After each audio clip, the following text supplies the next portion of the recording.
சுரேஷ் சாலேவுக்கும் பிள்ளையானுக்கும் இடையிலான சம்பந்தம் தொடர்பில் கருணா வெளிப்படுத்திய விடயம் என்ன?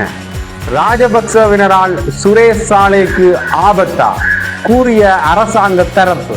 தொடர்ந்தும் உயிர்த்தனார் தாக்குதல் சம்பந்தமான நடந்த வழக்கில இடம்பெற்ற விடயங்கள் என்ன?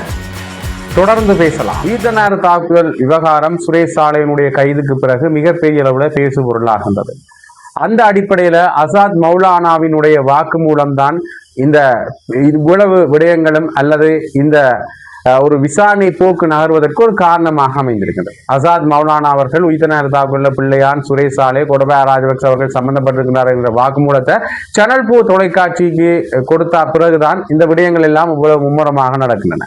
அந்த அடிப்படையில இது தொடர்பான இன்னொரு வாக்குமூலத்தை கருணா அம்மான் அவர்கள் வழங்கி இருக்கின்றார் என்கிறத சிங்கள வார இறுதி பத்திரிகை ஒன்று தெரிவித்திருக்கின்றது. அந்த சிங்கள வார இறுதி பத்திரிகையில சில முக்கியமான விடயங்கள் தெரிவிக்கப்பட்டிருக்கின்றன. ஒன்று, கருணா அம்மான் அவர்கள் இந்த சுரேஷ் சாலைக்கும் பிள்ளையானுக்கும் இடையில என்ன தொடர்பு என்கிறத வெளிப்படுத்தியிருந்தார்.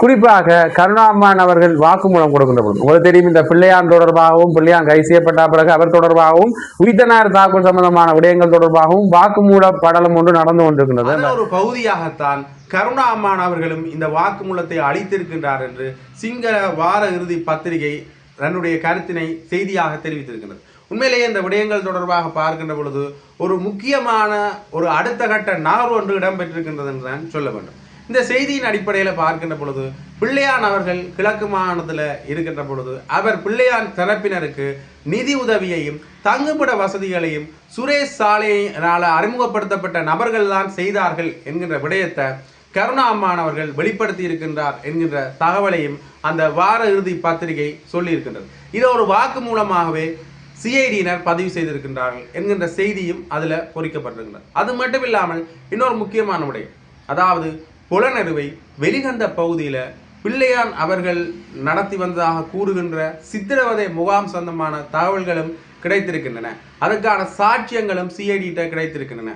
அது தொடர்பான விசாரணைகளில் சிஐடியினர் இப்பொழுது முனைப்பு காட்டி வருகின்றார்கள் என்கின்ற விடயம் அந்த வார இறுதி பத்திரிகையில் தெரிவிக்கப்படுகிறது. ஆகவே இந்த அசாத் மௌலானா அவர்கள் இந்த உயிர்த்தனார் தாக்குதல் சம்பந்தமான விடயங்களை வாக்கு மூலமாக வெளிப்படுத்தியதில் இருந்து இதில் பிள்ளையான் கோடபாய ராஜபக்ச சுரேஷ் சாலை அவர்கள் சம்பந்தப்பட்டிருக்கிறார் என்ற விடயங்களை வெளிப்படுத்தினதிலிருந்து மிகப்பெரிய ஒரு பரபரப்பாக இந்த உயிர்த்தனார் தாக்குதல் சம்பந்தமான விடயங்கள் பேசப்பட்டன.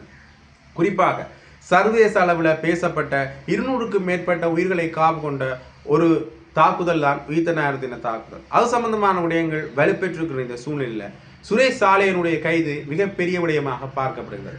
அசாத் மௌலானாவினுடைய வாக்குமூலத்தின் அடிப்படையில் சுரேஷ் சாலை அவர்கள் கைது செய்யப்படுகின்றார். அந்த சுரேஷ் சாலையினுடைய கைது மிகப்பெரிய அளவில் பேசு பொருளாகின்றது. அதனுடன் தொடர்பட்ட சிலரும் இனி கைது செய்யப்படலாம் என்கின்ற விடயங்களையும் அரசு தரப்பிலிருந்து சொல்லிக் கொண்டிருக்கின்றார்.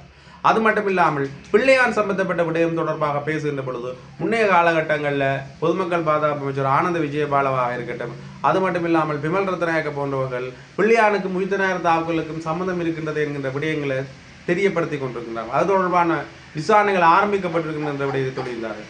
ஆனால் பிள்ளையார் தரப்பில் இருந்து பேசுகின்ற பொழுது, குறிப்பாக பிள்ளையானுடைய சட்டத்தனியாக இருந்த உதய கம்மன்பில் அவர்கள் சொல்கின்ற பொழுது ஒரு விடயத்தை சொல்றாரு என்று பார்த்தீங்கன்னா, இந்த குறிப்பிட்ட விடயத்தில் பிள்ளையார் அவர்கள் எந்த ஒரு தகவல்களையும் முன்வைக்கல. கிட்டத்தட்ட இருவரும் சொல்கின்ற விடயங்களும் ஒரு முரணான கருத்துக்களாகத்தான் இருக்கின்றன. இருந்தாலும் கூட அசாத் மௌலானாவினுடைய அந்த வாக்குமூலத்தின் அடிப்படையில் பிள்ளையானுக்கும் உயிர்த்தனார் தாக்குதலுக்கும் சம்பந்தம் இருக்கிறது என்கின்ற விடயம் பெரிய அளவில் பேசப்பட்டதை காணக்கூடிய மாதிரி இருக்கிறது.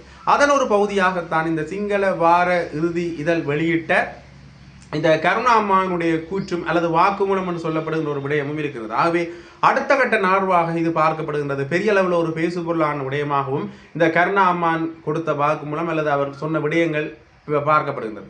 அது மட்டும் இல்லாமல் இந்த உயிர்த்தனார் தாக்குதல் சம்பந்தமான ஒரு முக்கியமான விடயம், குறிப்பாக சுரேஷ் சாலை சம்பந்தமான ஒரு முக்கியமான விடயத்தை அரசாங்க தரப்பினர் வெளிப்படுத்தி இருக்கின்றார்கள்.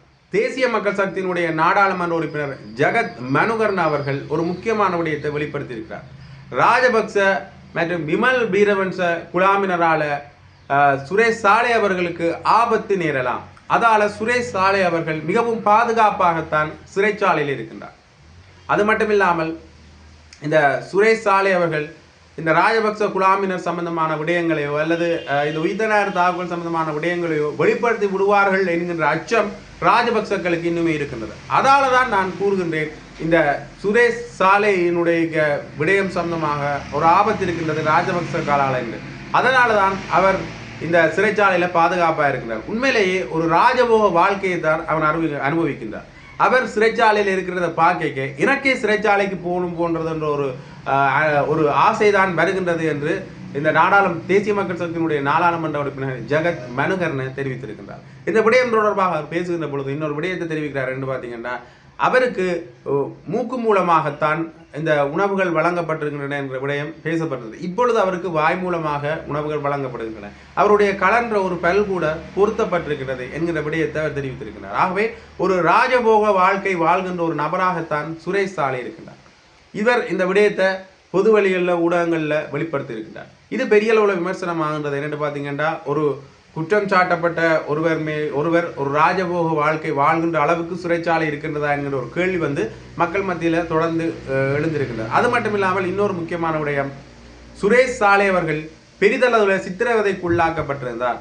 ஒரு காற்று பெரிதளவு புகாத ஒரு அறையில தான் அவர் வைக்கப்பட்டிருந்தார். அவர் நிர்வாணமாக்கி சோதனைக்கு உட்படுத்தப்பட்டிருந்தார் என்கிற பல விடயங்கள் அவர் தரப்பினரால் முன்வைக்கப்பட்டிருந்தார். விமல் வீரவன்ஸ் அவர்கள் முன்வைத்திருந்தார். அது மட்டும் இல்லாமல் உதய கம்மன்பில் அவர்கள் முன்வைத்திருந்தார். அண்மையில கூட உதய கம்மன்பில் அவர்கள் பேசுகின்ற பொழுது மகாத்மா காந்தி அவர்கள் உண்ணாவிரதம் இருந்தார். அதே போலதான் சுரேஷ் சாலை அவர்கள் உண்ணாவிரதம் இருந்தார். ஆனால் சுரேஷ் சாலை அவர்கள் ஒரு சொட்டு தண்ணீர் கூட அருந்தாமல் உண்ணாவிரதம் இருந்தார். எப்படி ஒரு மனிதர் தண்ணீர் கூட அருந்தாமல் உண்ணாவிரதம் இருக்க முடியும் என்று என்னால் ஆச்சரியப்பட வைக்கின்றது என்று மகாத்மா காந்தியோட ஒப்பிட்டே சுரேஷ் சாலை அவர்களை பேசியிருந்தார் உதய கம்மன்பில் அவர்கள். இது பெரிய அளவில் விமர்சனத்துக்கு உள்ளாயிருந்தாலும் கூட முன்னைய காலகட்டங்களில் சுரேஷ் சாலை அவர்கள் சித்திரவதைக்கு உள்ளாக்கப்பட்டிருந்தார் என்ற விடயங்கள் இவர்கள் மூலமாக வெளித்தெரிந்திருந்தன. ஆகவே அந்த விடயங்களின் அடிப்படையில் தான் இந்த தேசிய மக்கள் சக்தியினுடைய நாடாளுமன்ற உறுப்பினர் ஜெகத் மனுகரன் அவர்கள் இந்த விடயத்தை தெரிவித்திருக்கலாம். ஒருவேளை அவர் சித்திரவதைக்கு உள்ளாக்கப்படவில்லை, அவர் சரியான முறையில் தான் நடத்தப்படுகின்றார், அவருக்கு எல்லா வசதிகளும் செய்து கொடுக்கப்பட்டிருக்கின்றன, குறிப்பாக இந்த பல் பொருத்தப்பட்டிருக்கின்ற என்ற அடிப்படையிலையும் உணவு வாய் மூலமாக கொடுக்கப்பட்டிருக்கின்றது என்ற அடிப்படையிலையும் பார்க்கின்ற பொழுது அவருக்கு மருத்துவ வசதிகள் கூட உருவாக்கி கொடுக்கப்பட்டிருக்கிறது. ஒரு சாதாரண நபரை போலதான் அவர் இருக்கின்றார் என்ற விடயத்தை தெளிவுபடுத்துறதுக்காகத்தான் அவர் இந்த விடயத்தை சொல்லியிருக்கலாமோ என்றும் எண்ண தோன்றுகின்றது. ஆகவே ஒரு விதத்தில் பார்க்கின்ற பொழுது தேசிய மக்கள் சக்தி தரப்பில் இருந்து அவர் சித்திரவதைக்கு உள்ளாக்கப்படவில்லை என்கின்ற விடயங்களை தொடர்ந்து தெரிவித்த வண்ணம் இருந்தார். குறிப்பாக நலிந்த ஜெயதிசா அவர்கள் பேசுகிற பொழுதும் அவர் சித்திரவதைக்கு உள்ளாக்கப்படவில்லை, அவர் உண்ணாவிரதம் இருந்தபடியாக தான் அவருடைய உடல்நிலை பாதகமான ஒரு சூழ்நிலை இருந்தது. அதாவது சுரேஷ் சாலை அவர்கள் வைத்தியசாலையில் அனுமதிக்கப்பட்ட பிறகு, அவசர சிகிச்சை பிரிவில் அனுமதிக்கப்பட்ட பிறகு நலிந்த ஜெயதிசா அவர்கள் இந்த விடயத்தை தெரிவிக்கின்றார். அவர் உண்ணாவிரதம் இருந்ததால் தான் அவருக்கு உடல்நிலை கோளாறு ஏற்பட்டது, அவருக்கு சித்திரவதைகள் எதுவும் நடைபெறவில்லை என்கின்ற ஒரு விடயப்பொருளில் நலிந்த ஜெயதிசா அவர்களும் தெரிவித்திருந்தார். ஆகவே தேசிய மக்கள் சக்தி தரப்பில் இருந்து சுரேஷ் சாலை அவர்களுக்கு சித்திரவதைகள் எதுவும் இடம்பெறவில்லை என்கிற விடயத்தை தெளிவுபடுத்துறதுல ஒரு குறிக்கோளாக இருக்கின்றார்கள் என்றதை இதிலிருந்து தெரிய வருகிறது. ஆகவே இந்த விடயங்களை எல்லாம் வைத்து பார்க்கின்ற பொழுது ஏதோ ஒரு வகையில் இந்த உயிர்த்த நேர தாக்குதல் சம்பந்தமான விடயங்கள் ஒரு கதியில நடைபெற்று கொண்டிருக்கின்றன. அது துரித கதியில நடைபெற்று கொண்டிருக்கின்றன ஒரு கேள்வி. ஆனால் ஏதோ ஒரு வகையில் அந்த விடயங்கள் நடைபெற்று கொண்டிருக்கின்றன. முன்னைய கால அரசாங்கங்களில் இந்த விடயங்கள் ஒரு மந்த கதியில் இடம்பெற்றதை காணக்கூடிய மாதிரி இருந்தது. சில இடங்களில் முக்கிய அதிகாரிகள் கூட இடம் மாற்றப்பட்ட வரலாறுகள் கூட இருக்கின்றது. அது முன்னைய அரசாங்கங்கள் மேல முன்வைக்கிற ஒரு விமர்சனமாகவே நாங்கள் பார்க்கக்கூடிய மாதிரி இருந்தது. முன்னைய அரசாங்கங்களோட ஒப்படைக்க இந்த அரசாங்கம் ஓரளவு முனைப்பு காட்டுகின்றது. ஆனால் சில விடயங்கள் தண்டனை நோக்கி நகர வேண்டும் என்றதில் மக்கள் குறிக்கோளாக இருக்கின்றார்கள். பிரதான சூத்திரதாரி உயிர்த்த நேர தாக்குதலில் யார் என்றதை கண்டுபிடிக்கப்பட வேண்டும் என்றதில் மக்கள் குறிக்கோளாக இருக்கின்றார்கள். அது தொடர்பான ஒரு நகர்வுகள் முன்னெடுக்கப்பட்டு கொண்டிருக்கிறது. ஆகவே இதற்கு இந்த அரசாங்கம் சரியான பாதையில் தான் செல்லுதா என்ற கேள்வியை விளக்க வேண்டிய ஒரு சூழல் இருக்குது. அது மட்டும் இல்லாமல் இன்னொரு விதத்தில் உயிர்த்த நேர தாக்குதல் சம்பந்தமான ஒரு முக்கிய வழக்கொன்று அண்மையில் எடுத்துக்கொள்ளப்பட்டிருக்கிறது. அந்த வழக்கு தொடர்பாக பார்ப்போமாக இருந்தால், இந்த உயிர்த்த நேர தாக்குதல் இடம்பெற்ற காலப்பகுதியில் உயிர்த்த நேர தாக்குதலை தடுக்க தவறிவிட்டார்கள். ஏற்கனவே உயிர்த்த நேர தாக்குதல் சம்பந்தமான விடயத்தில் இந்தியாவுடைய ரோ அமைப்பால் சில தகவல்கள் சில நாள்களுக்கு முன்னர் உயிர்த்த நேர தாக்குதல் நடைபெறுவதற்கு சில நாள்களுக்கு முன்னர் வழங்கப்பட்டிருந்தது.